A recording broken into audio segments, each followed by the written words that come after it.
आप सभी को राधे राधे, जय श्री कृष्णा। दोस्तों, आज मैं आपके साथ एक ऐसी लीला कथा शेयर करने वाली हूं जिसे सुनकर आपके हृदय में राधा रानी किशोरी जी के लिए, लड्डू गोपाल के लिए और भी अधिक प्रेम बढ़ जाएगा।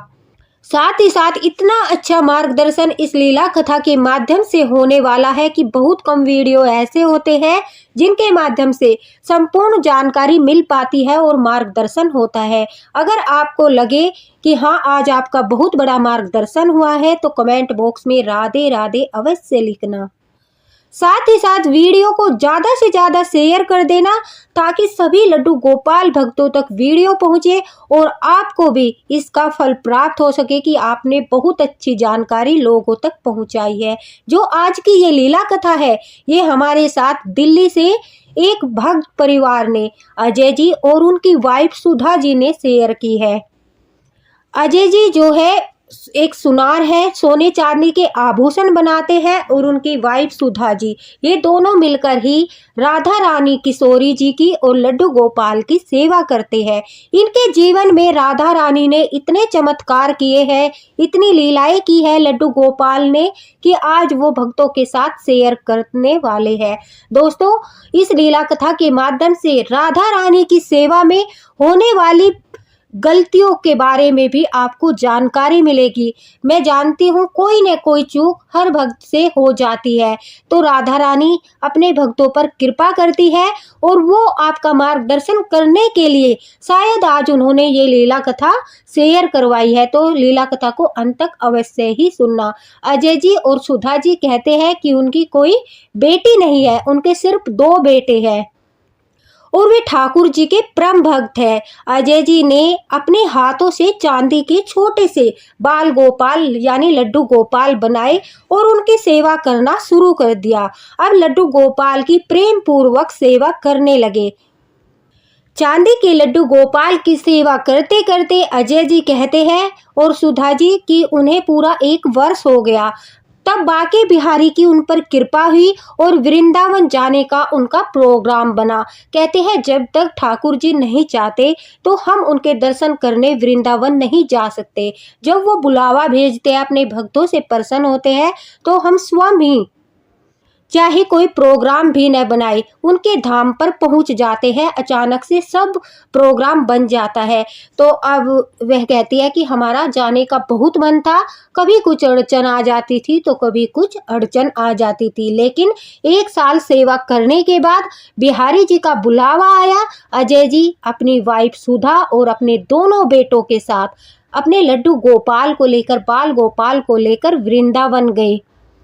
अब वृंदावन में घूमने के बाद, बिहारी जी के दर्शन करने के बाद उनके मन में इच्छा हुई कि वो बरसाना भी जाए, बरसाना राधा रानी के दर्शन करने भी जाए। और कहते हैं जब समय आता है और ठाकुर जी हमारी सेवा से प्रसन्न होते हैं तो राधा रानी भी हमारे घर अवश्य आती है और वो किसी भी रूप में आप उन्हें घर में विराजित कर सकते हो। अब अजय जी और सुधा जी कहते हैं कि हम अपने छोटे से बाल गोपाल लड्डू गोपाल को लेकर बरसाना गए और बरसाना जाकर जब हमने राधा रानी के दर्शन किए तो अजय जी कहते हैं मेरे मन में ऐसा भाव आया कि जैसे मैं राधा रानी लेकर चलूं, अपने कन्हैया के लिए राधा रानी लेकर चलूं, बरसाने से ही लेकर चलूं और एक पुत्री के रूप में, क्योंकि मुझे पुत्री नहीं थी, बेटी नहीं थी, इसलिए मन में बरसाना मंदिर में ही, राधा रानी के मंदिर में ही यह भाव आया कि मैं अपनी बेटी बनाकर राधा रानी को बरसाने से घर ले चलूं। इस तरह से मेरे लड्डू गोपाल के साथ राधा रानी भी विराजित हो जाएगी और मुझे उनकी सेवा का सौभाग्य भी मिलेगा। मेरे जीवन में जो बेटी की कमी है वो भी दूर हो जाएगी। और ऐसा भाव आना बड़ा ही शुभ संकेत था। अब अजय जी कहते हैं कि वैसे तो मैं राधा रानी का विग्रह भी चांदी का बनाने वाला था, लेकिन जैसे ही मैं बरसाना गया, राधा रानी के दर्शन किए, मेरी आंखों में आंसू छलक गए और मैंने निर्णय कर लिया कि मैं अपने कन्हैया के लिए बरसाने से ही राधा रानी लेकर जाऊंगा और बेटी बनाकर लेकर जाऊंगा। तब अजय जी कहते हैं कि मेरी पत्नी सुधा ने और मेरे बच्चों ने, हम सब ने मिलकर अपने कहना के लिए बड़ा प्यारा सा, बड़ा सुंदर सा राधा रानी का स्वरूप लिया और अपने घर ले जाकर राधा रानी को हमने विराजित कर लिया। देखिए दोस्तों, अगर आप बरसाना से राधा रानी लाते हो तो आपको प्राण प्रतिष्ठा करने की आवश्यकता नहीं होती, क्योंकि वहां से लाई गई राधा रानी जागृत होती है। लेकिन अगर आपने राधा रानी को कहीं और से खरीदा है, यानी आप बरसाना से नहीं लेकर आए हो, तब उस परिस्थिति में आप उनकी प्राण प्रतिष्ठा कर सकते हो। अब अजय जी कहते हैं कि मेरा मन बहुत प्रसन्न था कि हम राधा रानी को लेकर आए। लड्डू गोपाल की कृपा तो हमारे परिवार पर पूरी तरह से बरस रही थी। हमारे घर में सब कुछ अच्छा था, किसी प्रकार की कोई कमी नहीं थी। व्यवसाय भी जोरों शोरों से चल रहा था। अब मेरे घर में बिटिया के रूप में मेरी राधा रानी भी आ गई थी। दोस्तों, हम राधा रानी को पुत्री के रूप में, सखी के रूप में, या ठकुराइन के रूप में, या राधा रानी स्वरूप में, किसी भी रूप में, या बहन के रूप में घर में विराजित कर सकते हैं। यानी लड्डू गोपाल की तरह उनके साथ भी हमें एक संबंध बनाना चाहिए और उसी भाव के साथ उनकी सेवा करनी चाहिए। उसी तरह से उनकी सेवा करनी चाहिए जैसे हम बाल गोपाल की करते हैं, उसी तरह से राधा रानी की भी सेवा की जाती है। सुबह उन्हें स्नान कराया जाता है, दोपहर में भोग लगाया जाता है, शाम को भी भोग लगाया जाता है, और लड्डू गोपाल की तरह ही उन्हें विश्राम भी कराया जाता है। लेकिन कुछ बातें हैं जो बहुत ही ध्यान रखने योग्य है। अगर चूक हो गई तो आपको फल मिलने की जगह उसके विपरीत प्रभाव नजर आने लगेंगे। अब अजय जी कहते हैं कि वो राधा रानी को पुत्री के रूप में घर लेकर आए और लड्डू गोपाल के साथ उनकी सेवा करना भी उन्होंने प्रारंभ कर दिया। जैसे ही सुबह होती थी वो ताली बजाकर बाल गोपाल को उठाते थे। अब राधा रानी को भी वो उठो राधा रानी, उठो बिटिया रानी, इस तरह से जगाते थे और प्रेम पूर्वक राधा रानी और कृष्णा जी दोनों, यानी लड्डू गोपाल को, दोनों को स्नान कराते थे। स्नान के बाद उनका श्रृंगार करते थे और फिर उन्हें दूध का भोग लगाते थे। अब इसी प्रक्रिया में उनसे सबसे बड़ी भूल हो रही थी जिसे वो नहीं जानते थे, क्योंकि राधा रानी को लाने के बाद वो कहते हैं हमने उनकी सेवा के बारे में तो जाना था कि लड्डू गोपाल की तरह ही की जाती है, लेकिन कुछ कुछ बातें होती है जिनका ध्यान रखना अत्यंत आवश्यक है, नहीं तो राधा रानी नाराज हो जाती है और हमें पूजा का फल प्राप्त नहीं होता। अब कुछ समय तक राधा रानी की सेवा करने के बाद अजय जी कहते हैं अचानक जीवन में बदलाव आने लगे। घर में जो हंसी खुशी का माहौल था उस पर भी प्रभाव पड़ने लगा। मन अशांत सा रहने लगा। मन में प्रसन्नता होनी चाहिए थी, लेकिन नेगेटिव एनर्जी फील होने लगी। ऐसा लग रहा था मानो कुछ चूक हो रही है। पूजा में ज्यादा मन नहीं लग रहा था, साथ ही साथ व्यवसाय में भी बहुत कमी आ रही थी। और सबसे बड़ी घटना तो तब घटी, अजय जी कहते हैं, जब मेरी दुकान पर डाका पड़ गया, यानी चोरी हो गई। वो कहते हैं कि एक रात की बात है, हम सभी राधा रानी लड्डू गोपाल को विश्राम कराने के बाद अच्छी तरह से अपनी दुकान को लॉक करके सब कुछ देखभाल करके आराम से सो रहे थे। तभी अचानक से बाहर से आवाजें आई तो हमने जाकर देखा किसी ने लॉक तोड़ दिया था और दुकान से काफी सारा सामान, काफी सारे आभूषण चुरा लिए थे। कुछ कैश था जो शॉप पर था वो भी चुरा लिया था। अब मेरा मन बहुत दुखी हो गया था और पूरा विश्वास हो चुका था कि अवश्य ही कोई चूक हो रही है, जिसकी वजह से इतना बड़ा अनर्थ मेरे साथ हो गया। एक झटके में सब कुछ जो है बिखर सा गया। बड़ी मेहनत के साथ मैंने अपने व्यवसाय को खड़ा किया था और बड़ी मेहनत के साथ मैंने अपने व्यवसाय को आगे बढ़ाया था, लेकिन एक ही झटके में मुझे इतने नीचे आना पड़ा। अब मुझसे वो सहन नहीं हो रहा था। मेरे मन में यही भाव आया कि मैं तो राधा रानी को पुत्री के रूप में घर लेकर आया था, फिर मेरे साथ इतना बड़ा हादसा किस प्रकार से हो गया, क्या चूक हो रही है। तभी सुधा जी ने कहा कि जो हमारे पुरोहित जी है, हमारे पंडित जी है, हमें उनसे इस बारे में बात करनी चाहिए। क्या हम राधा रानी की सेवा में कोई चूक कर रहे हैं? अजय जी कहते हैं कि मेरी पत्नी सुधा के कहने पर हमने पुरोहित जी को घर पे बुलाया और उन्होंने घर पर आते ही राधा रानी के और ठाकुर जी के दर्शन किए और बड़े प्रसन्न होकर बोले, अरे वाह, घर में राधा रानी की सेवा हो रही है। तभी मैंने उनसे पूछा कि जिस दिन हम राधा रानी को लेकर आए थे उसी दिन से कुछ न कुछ घर में समस्याएं हो रही है। ऐसा लग रहा है कि जैसे राधा रानी की सेवा में हमने सबसे बड़ी भूल कर दी। अब पुरोहित जी ने कहा कि तुम राधा रानी की सेवा किस प्रकार से करते हो? तब उन्होंने बताया कि जैसे हम लड्डू गोपाल को स्नान कराते हैं उसी प्रकार से राधा रानी को भी उनके साथ ही स्नान कराते हैं। उसी वक्त पुरोहित जी ने टोक दिया और कहा, घोर अनर्थ, क्या तुम लड्डू गोपाल के साथ राधा किशोरी को स्नान कराते हो? ऐसा कदापि नहीं करना चाहिए। तो दोस्तों, मैं आपको भी बता देती हूँ, अगर आपके घर में राधा किशोरी जी है तो राधा रानी के आने के बाद सबसे बड़ा बदलाव तो यह होता है कि आप लड्डू गोपाल से पहले राधा रानी की सेवा कीजिए। आपने सुना होगा, राधे कृष्णा राधे राधे, राधे कृष्णा हरे कृष्णा, राधे राधे, ये शब्द बोले जाते हैं, यानी राधा रानी का नाम सबसे पहले लिया जाता है। तो इसी तरह से लड्डू गोपाल से पहले राधा रानी की सेवा की जाती है। दूसरी सबसे योग्य बात जो ध्यान रखने योग्य है, सबसे पहले तो बात यह है कि राधा रानी को कभी भी निवस्त्र स्नान नहीं कराया जाता। आप एक छोटी सी पट्टी बना लीजिए, उसे राधा रानी को धारण कराइए उस पट्टी को, और उस पट्टी को बांध कर ही राधा रानी को स्नान कराए। और राधा रानी को श्री कृष्णा जी लड्डू गोपाल के सामने स्नान न कराए, लड्डू गोपाल से पहले अलग स्नान कराए। जैसे कि मंदिर में बाल गोपाल बैठे हैं और राधा रानी को दूसरी तरफ मुंह करके आप वो पट्टी धारण करा के उन्हें स्नान कराए। कभी भी लड्डू गोपाल के साथ बैठाकर एक साथ उन्हें स्नान नहीं कराया जाता, उन्हें अलग से स्नान कराना है।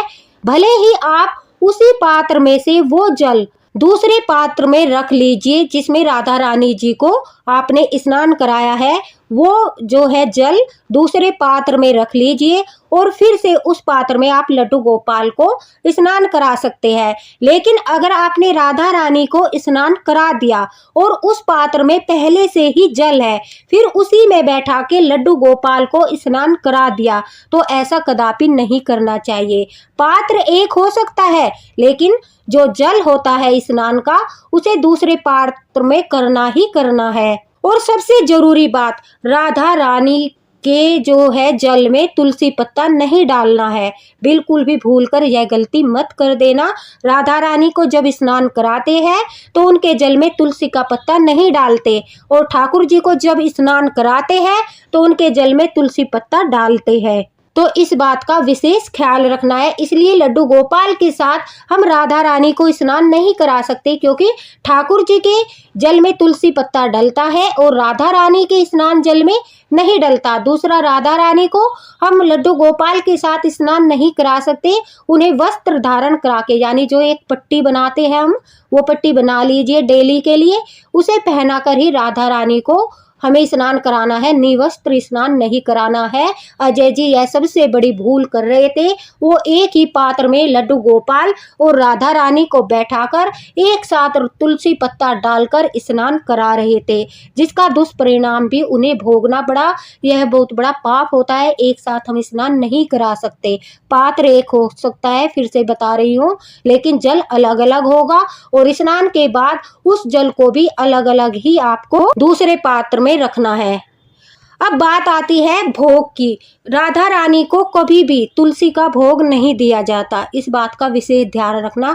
अगर आप घर में लड्डू गोपाल की सेवा राधा रानी और लड्डू गोपाल दोनों का स्वरूप मानकर कर रहे हो, तो जब आप तुलसी भोग देते हो तब भी आप सिर्फ और सिर्फ श्री कृष्ण भगवान का नाम लेकर तुलसी भोग देते हो। लेकिन अगर आप राधा रानी की भी साथ में सेवा कर रहे हो, किशोरी जी की सेवा कर रहे हो, तो उन्हें तुलसी भोग नहीं दिया जाता। अब इसके पीछे का कारण भी आपको बता देती हूँ, ताकि आपके मन में संदेह न उत्पन्न हो। राधा रानी को तुलसी का भोग इसलिए नहीं लगाया जाता क्योंकि राधा रानी जो है वो वृंदा की सखी के रूप में है। वृंदा जो है राधा रानी की सखी है। और कहीं कहीं पर शास्त्रों में यह भी पाया गया है जो वृंदा है वो राधा रानी जी का ही स्वरूप है, यानी उनका ही अवतार है। जब राधा रानी भोग लगाती है तो जो वृंदा सखी है यानी तुलसी माता है वो भी पास बैठकर राधा रानी के भोग पाती है। जो वृंदा है जो यानी तुलसी माता है और राधा रानी है, हमारी महारानी है राधा रानी, ये जो दोनों है ये हरि प्रियाई है, यानी इनको हरि प्रिया कहा जाता है। तो ये आपस में सखी है, तो इसलिए राधा रानी को तुलसी का भोग नहीं लगाते। माता लक्ष्मी है जो वो भी हरि प्रिया है और वृंदा को तुलसी माता को लक्ष्मी का रूप भी कहा जाता है, राधा रानी का रूप भी कहा जाता है। तो ये सब सखी है, तो इसलिए राधा रानी को भूल कर भी तुलसी भोग नहीं देना है। ये बहुत गहराई की बात है, इसे समझ लेना चाहिए। अगर आप यह गलती करते हो कि आप लड्डू गोपाल के साथ साथ राधा रानी को भी तुलसी के दल का भोग लगाते हो तो आज से ही बंद कर दीजिए, क्योंकि जब आप भोग लगाते हो तो तुलसी माता जो होती है वृंदा वो भी राधा रानी के पास बैठकर भोग को पुआती है, यानी भोग ग्रहण करती है। तभी तो कहते हैं कि राधा रानी की सेवा करने से घर में लक्ष्मी आती है, हरि प्रिया बहुत प्रसन्न होती है। तो ये गलतियां भक्त अक्सर कर देते हैं कि लड्डू गोपाल को भोग लगा रही है तो राधा रानी को भी वही भोग लगा रही है। देखिए, जब हम थाली में लड्डू गोपाल को भोग लगाते हैं और किशोरी जी को भोग लगाते हैं, अब आपके मन में क्या क्वेश्चन आएगा, क्या राधा रानी की थाली और लड्डू गोपाल की थाली अलग अलग होनी चाहिए? तो देखिए, जब आप पहले राधा रानी को भोग लगाओगे, ठीक है, सबसे पहले राधा रानी को भोग लगाओगे। अगर मंदिर में गणेश जी भगवान विराजमान है, तुम गणेश जी भगवान की भी पूजा करते हो, तो पहले गणेश जी भगवान को भोग स्वीकार कराइए। उसके बाद तुरंत बाद राधा रानी हरि प्रिया को भोग स्वीकार कराया जाता है। उसके बाद लड्डू गोपाल को भोग लगाया जाता है। तो थाली एक ही रहती है, मात्रा बढ़ा दीजिए। उसमें क्या करना है, आप पहले राधा रानी को भोग स्वीकार कराएंगे, उन्हें प्रेम से भोग खिलाएंगे। उसके बाद आपको तुलसी पत्ता थाली में रखना है। भोग लगाने के बाद राधा रानी को अगर एक ही थाली में भोग लगा रहे हो तो उसके बाद आपको थाली में तुलसी पत्ता रखना है, तब ठाकुर जी को लड्डू गोपाल को भोग लगाना है। क्योंकि ठाकुर जी को तो तुलसी दल बहुत प्रिय है और तुलसी दल के बगैर वो भोजन ग्रहण नहीं करते। तो राधा रानी को लगाने के बाद थाली में तुलसी दल रखिए और फिर लड्डू गोपाल को भोग लगाइए। यह उस परिस्थिति में है जब थाली एक होती है और भोजन की मात्रा बढ़ा दी जाती है। अगर आप दो थाली में भोग लगा सकते हो, आपको कोई आपत्ति नहीं है, तो राधा रानी की थाली में तुलसी दल नहीं होगा और ठाकुर जी की थाली में तुलसी दल होगा। आशा करती हूँ आपको समझ में आ गया होगा। कहते हैं राधा रानी को तुलसी दल का भोग लगाने से वो रुष्ट हो जाती है, नाराज हो जाती है, क्योंकि उन्होंने वृंदा को सखी माना है और सखी भी भोग पाती है, तो इसलिए राधा रानी को तुलसी भोग नहीं दिया जाता। अब ये सारी गलतियां जो है अजय जी और उनकी वाइफ सुधा जी कर रहे थे, इसलिए कहते हैं कि पूरी जानकारी लेने के बाद ही हरि प्रिया राधा रानी को घर में विराजित करिए, उनकी सेवा कीजिए। तो दो बहुत महत्वपूर्ण बातें आपको पता चल गई जिसके कारण से हमें प्रतिफल भोगना पड़ता है, यानी हमें फल प्राप्त नहीं होता बल्कि राधा रानी की सेवा में गलती हो जाती है, तो उनकी कृपा हट जाती है। ऐसा नहीं है कि हमारे जीवन में कठिनाई आती है, जो मुसीबतें आती है और जो नुकसान होता है वो राधा रानी करती है गुस्से में आकर, ऐसा नहीं है। बस कृपा हट जाती है और जो कृपा हटते ही हमारे जीवन में समस्याएं जो होती है वो प्रवेश कर जाती है। इस प्रकार से होता है, ये नहीं होता कि वो हमारे साथ गलत करते हैं, बल्कि जब उनकी कृपा हट जाती है लड्डू गोपाल की, राधा रानी की, तो जीवन में परेशानियां आने लगती है। वही हुआ था अजय जी और सुधा जी के साथ। अब जब उन्हें अपनी इस भूल के लिए पता चला तो उन्होंने राधा रानी के प्रिय भोग के बारे में भी पूछा कि राधा रानी को क्या प्रिय है। तो दोस्तों, राधा रानी को रबड़ी बहुत अधिक प्रिय है, अरवी की सब्जी बहुत अधिक प्रिय है, मालपुआ राधा रानी को बहुत अधिक प्रिय है और हमारे लड्डू गोपाल को भी मालपुआ बहुत पसंद है। तो कभी कभी जब राधा रानी को हम विराजित करते हैं तो उन्हें इन चीज़ों का भोग भी लगा देते हैं कभी कभी, जैसे कि रबड़ी, मालपुआ और अरवी की सब्जी दो दही में बनाते हैं। तो उससे राधा रानी बहुत जल्दी प्रसन्न होती है और भक्तों पर कृपा बरसाती है। और सारी बात जानने के बाद अजय जी और उनकी वाइफ ने राधा रानी की सेवा करना शुरू कर दिया और उनके जीवन में एक बहुत बड़ा चमत्कार हुआ। कुछ ही समय के बाद उनका व्यवसाय जोरों शोरों से चलने लगा। वो कहते हैं कि जितना भी नुकसान हुआ था एकदम से उन सब की भरपाई हो गई। मुझे विश्वास भी नहीं था कि मैं इतने नीचे चला गया और राधा रानी की कृपा पाकर एकदम से ही इतना ऊपर उठ गया कि मेरे सारे नुकसान की भरपाई हो गई और पहले से ज्यादा धन की जो कमी थी वो हमारे घर की दूर हो गई और पहले से भी ज्यादा धन हमारे पास इकट्ठा हो गया। ऐसे राधा रानी बरसाने वाली कृपा बरसाती है और जब वो कृपा बरसाती है तो आपकी झोली छोटी पड़ जाएगी, लेकिन उनकी कृपा बरसते बरसते कभी कम नहीं होगी। इसलिए राधा रानी को बड़े ही प्रेम के साथ विराजित करके सारे नियमों को जानने के बाद सेवा करनी चाहिए दोस्तों। वह कहते हैं कि हमारे साथ एक घटना घटी, वह भी मैं आपको बता देता हूँ। अजय जी कहते हैं कि तीज का त्योहार था, उनकी वाइफ ने जो है तीज का श्रृंगार किया था, नई चूड़ियां पहनी थी और अच्छे से साज श्रृंगार किया था। तो उसी दिन जो है अजय जी को राधा रानी का चेहरा थोड़ा सा मुरझाया हुआ दिखाई दिया। भाव से पता चल जाता है कि आज हमारे ठाकुर और ठकुराइन का मुख कैसा है, प्रसन्न है या उदास है। तो वो कहते हैं उस दिन राधा रानी का मुख थोड़ा सा उदास दिखाई दिया। तो रात के समय मैं सोते वक्त कहने लगा, हे ठकुराइन, हे बरसाने वाली, मैंने आपको पुत्री रूप में विराजित किया है और आज मुझे आपकी छवि जो है वो उदास लग रही है। ऐसे कहते कहते मन में दुविधा और दुख लेकर वो सो गए। अब जब अजय जी सो गए, वो कहते हैं कि सोने के बाद एक छोटी सी कन्या मेरे सौपन में आई और वो मुंह को बड़ा फुलाए हुए थी और बड़ी सुंदर थी, इतनी सुंदर थी कि उसका जो है रूप मेरी आंखों में बस गया। अजय जी कहते हैं, मैंने कहा, अरे बिटिया रानी, इतने गुस्से में क्यों हो? तभी वो बच्ची जो है बड़े प्रेम के साथ बोलती है, आपने मैया को तो चूड़ियां दिला दी, मुझे चूड़ियां नहीं दिलाई, इसलिए मैं आपसे गुस्सा हूँ। अब जो है अजय जी कहते हैं, मैं उस बच्ची को गोद में उठाता हूँ और बड़े प्रेम से कहता हूँ, अच्छा तो तुम्हें मैंने श्रृंगार नहीं दिलाया इसलिए उदास हो? तो वो कहते हैं कि मेरी आंखें खुली और मैंने अपनी पत्नी को सौपन बताया। तभी उन्होंने कहा, अरे आज तीज का त्योहार था और मैंने राधा रानी को जो है नई चूड़ियां नहीं चढ़ाई। जैसे कहते हैं घर में बेटी होती है तो वो भी अपनी माँ की जो है छवि होती है और जब माँ श्रृंगार करती है तो उसे भी ऐसा लगता है कि माँ मुझे भी चूड़ियाँ पहननी है, मुझे भी श्रृंगार करना है। ऐसी छोटी बच्ची जिद करती है ना, उसी प्रकार से वही भाव अजय जी के साथ राधा रानी ने प्रकट किया। इतना निर्मल भाव, इतना प्रेम भाव। और अजय जी कहते हैं, मैंने सुबह उठते ही अपनी लाडो के लिए, अपनी बरसाने वाली लाडो के लिए, जो मुझे ऐसा आभास हुआ कि उन्होंने पुत्री का रिश्ता अपनाया है और मेरे साथ वही भाव रखा है जो मैं उनके साथ पुत्री का रखता हूँ, तो मैंने छोटी छोटी गोल्ड की बड़ी प्यारी सी अपनी बरसाने वाली के लिए चूड़ियां बनवाई और वो उन्हें अर्पित की, उन्हें मतलब कि पहनाई और बड़ा मन प्रसन्न हुआ। इतना मन प्रसन्न हुआ कि जैसे आज मेरी बिटिया रानी ने स्वयं आकर कहा हो कि बाबा मुझे चूड़ियां चाहिए। और ऐसा भाव देखकर सचमुच मेरी तो आंखों में दोस्तों सुनकर ही आंसू आ रहे हैं। कितना प्रेम भाव है कि स्वयं राधा रानी जो है पुत्री का भाव रख के अजय जी के साथ बोल रही है कि बाबा मुझे चूड़ियां चाहिए।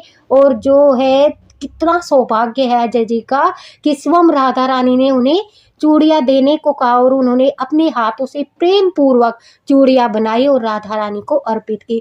तो ऐसी कृपा बरसती है राधा किशोरी की। और जब राधा किशोरी प्रसन्न होती है तो लड्डू गोपाल तो प्रसन्न होते ही है। फिर हमारे घर पर खूब कृपा बरसती है लड्डू गोपाल की भी और राधा रानी की। तो इन विशेष बातों का ध्यान रखना दोस्तों, जो मैंने आपको बातें बताई है ये बहुत ही महत्वपूर्ण है।